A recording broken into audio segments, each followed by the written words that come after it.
Hi everyone, ఇవాళైతే పచ్చి రొయ్యలు గుడ్ల పులుసును చూద్దాం. దానికోసం ముందుగా ఆయిల్ హీట్ అయిన తర్వాత మనకి ఎన్ని ఎగ్స్ అయితే కావాలో అన్ని వేసుకొని అయితే కనుక వేపుకోవాలి. అవి వేగిన తర్వాత సపరేట్ చేసుకొని అదే ప్యాన్లో జీలకర్ర, ఉల్లిపాయలు, పచ్చిమిరపకాయలు, కరివేపాకు వేసుకొని ఉల్లిపాయలు తొందరగా మగ్గడం కోసం అయితే కనుక ఉప్పు వేసుకొని మగ్గించుకోవాలి. కూరలో కల్లుప్పు వాడటానికైతే కనుక ఖచ్చితంగా ట్రై చేయండి. ఉల్లిపాయ ఎంత సాఫ్ట్గా మగ్గితే కూర అనేది అంత టేస్ట్గా ఉంటుంది. లేదంటే పచ్చి పచ్చిగా ఉండి అన్నం తినేటప్పుడు మంచిగా అనిపించదు అనమాట. ఇది కొంచెం మగ్గిన తర్వాత దీంట్లో అల్లం వెల్లుల్లి పేస్ట్ యాడ్ చేసి అది కూడా పచ్చివాసన పోయేంత వరకు కలుపుకొని దాంట్లో టమాటాను అయితే కనుక యాడ్ చేయాలి. ఈ టమాటాలో పసుపు వేసి వీటినన్నిటిని మగ్గించుకోవాలి. ఈలోపు మనం రొయ్యలను అయితే నీట్గా క్లీన్ చేసుకొని పెట్టుకోవాలి.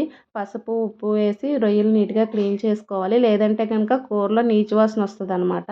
ఇవి ఫ్రెష్గా ఉన్నాయి కాబట్టి మేమైతే వెంటనే క్లీన్ చేసేసుకొని వాటినైతే పక్కన పెట్టుకున్నాము. ఇప్పుడు ఇదంతా సాఫ్ట్గా మగ్గిపోయింది కదా, దీంట్లో మనం రొయ్యలను అయితే కనుక యాడ్ చేసుకోవాలి. మేము ఈ ఈ చాలామంది రొయ్యలను ఏం చేస్తారంటే ఫస్ట్ వేపుకొని ఉప్పు కారం అదంతా వేపుకొని తర్వాత కూరలో యాడ్ చేస్తారు. ఇవి ఫ్రెష్గా ఉన్నాయి కాబట్టి అలాగే ఇందులోనే ఉడికిపోతాయి. మనమేమి సపరేట్గా అయితే కనుక వేపుకోవసరం లేదు. ఈ రొయ్యలు మధ్యలో నరం ఉంటుందండి, ఆ నరాన్ని అయితే ఖచ్చితంగా తీసేయాలి. అంటే బ్లాక్గా ఒక గీతలా కనిపిస్తూ ఉంటుంది మనకి పైకి. అది రొయ్య అనేది మేత దాంట్లోనే తింటుందంట. అందు గురించి దాన్ని నీట్గా క్లీన్ చేసేయాలి. అలాగే రొయ్య కాళ్ళు అన్నీ కూడా ఇప్పుడే యాడ్ చేసేసుకోవాలి. అలాగే ఈ రొయ్యల్లో నాకేంటంటే కొంచెం జ్వరం ఉంది, అది కూరలో వేస్తే మొత్తం అంతా స్ప్రెడ్ అయిపోతుందని చెప్పి వాటిని మూట కట్టేసి లాస్ట్లో పులుసు వేసిన తర్వాత మనం దీన్ని అయితే కనుక ఈ కర్రీలో యాడ్ చేసేసుకుంటే అది దాంతోపాటు ఉడికిపోతూ ఉంటుంది. అలాగే రొయ్యలో నీరు కంటెంట్ ఎక్కువగా ఉంటుంది కాబట్టి ఆ నీరు వదిలిన తర్వాత కొంచెం కారం, ధనియాల పొడి, గరం మసాలా, జీలకర్ర పొడి మనకి ఏవి కావాలంటే ఆ స్పైసెస్ అయితే కనుక యాడ్ చేసుకోవాలి. నేనైతే కారము, ధనియాల పొడి ఒక్కటే వేసాను, ఎందుకంటే మా బుడ్డోడు కూడా తింటాడు, స్పైసీ లెవెల్ ఎక్కువైపోతుంది కాబట్టి.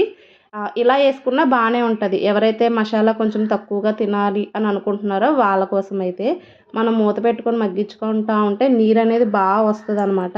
ఆ నీరు అలా వచ్చిన తర్వాత ఒక 2-3 టైమ్స్ కలుపుకొని దాంట్లో మనం చింతపండు పులుసుని అయితే కనుక యాడ్ చేసుకోవాలి. ఈ పులుసు యాడ్ చేసిన తర్వాత మనం అప్పుడు ముందుగా వేయించుకున్న ఎగ్స్ అలాగే జొన్న ఉన్నది కదా, ఆ మూటనైతే కనుక ఇందులో వేసేసుకొని ఒక 2-3 మినిట్స్ మగ్గించుకోవాలి. నేను కొత్తిమీర కూడా వేసి కలిపేసాను, ఆ క్లిప్ అయితే మిస్ అయిందనమాట. ఒక్కసారి ఈ పచ్చి రొయ్యలు గుడ్డు పులుసు అయితే కనుక ఖచ్చితంగా ట్రై చేయండి. అలాగే కాల్ రొయ్యలు కూడా టేస్ట్ చాలా బాగుంటాయి అన్నమాట. నేను ఇవాళ ఫస్ట్ టైమే తిన్నాను, కానీ రొయ్యలు తెలుసు కానీ కాల్ రొయ్యలు మాత్రం ఫస్ట్ టైమే వండుతున్నాను. దాని తలకాయ అన్నీ కూడా వేసేసుకొని ఏ పార్ట్ వేస్ట్ అవ్వకుండా చేసుకొని ఇలా కూరలో మగ్గించుకుంటే దాని టేస్ట్ అనేది చాలా బాగుంటుంది. ఇంతేనండి, curry ready. Please like, share, subscribe my videos.